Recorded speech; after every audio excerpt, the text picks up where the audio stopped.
अटल जी हम सबके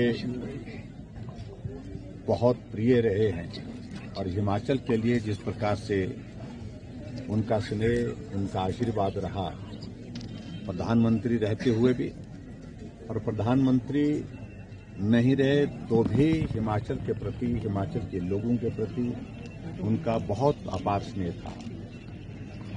और देश के प्रधानमंत्री के नाते उन्होंने बहुत बेहतरीन कार्य किए। सर्वाधिक लोकप्रियता की दृष्टि से अपने उस कार्यकाल में वो रहे और प्रधानमंत्री के नाते और पार्टी के हमारे राष्ट्रीय नेता के नाते प्रखर वक्ता के रूप में उनकी एक अलग छवि थी, अलग पहचान थी। जब जनसभाओं में जाते थे तो जनसभाओं में अटल जी का एक एक शब्द सुनने के लिए लोग बहुत खामोशी के साथ बैठे रहते थे। लोकसभा के अंदर जब हंगामा हो रहा होता था तो भी अटल जी जब बोलने के लिए खड़े होते थे, विपक्ष वाले चाहे कितना भी विरोध करें, लेकिन अटल जी को बात करते हुए कभी भी टोकते नहीं थे, उनकी बात को सुनते थे। इस प्रकार का नेतृत्व और खासतौर से नेतृत्व के साथ एक कवि की छवि, उनकी छवि में, उनकी सारे कामकाज में जो है वो चार चांद लगाती थी। और ऐसे में आज हमारे बीच में वो नहीं है। उनका एक बहुत बड़ा योगदान इस देश के लिए रहा।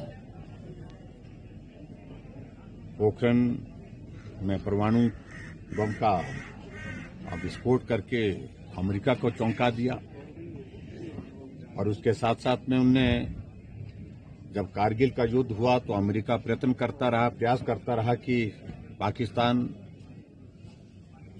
के प्रधानमंत्री पाकिस्तान के ओर से हमारे सामने आग्रह है कि हम मध्यस्थता करें।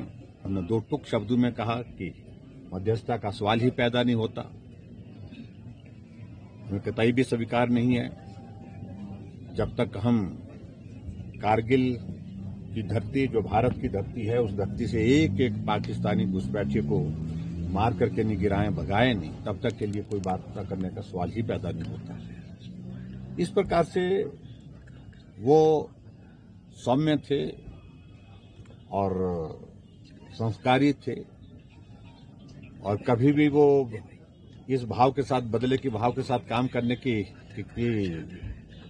भावना रखते नहीं थे।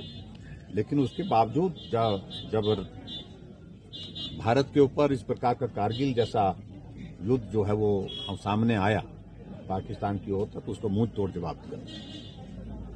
आज अटल जी के उस योगदान को हम स्मरण करते हैं और विशेष तौर से हिमाचल प्रदेश देवभूमि के प्रति उनका जो स्नेह था उसको हम कभी भूल नहीं सकते हैं। उनको श्रद्धांजलि देते हैं और उनके मार्गदर्शन में आगे बढ़ने के प्रयत्न करते हैं।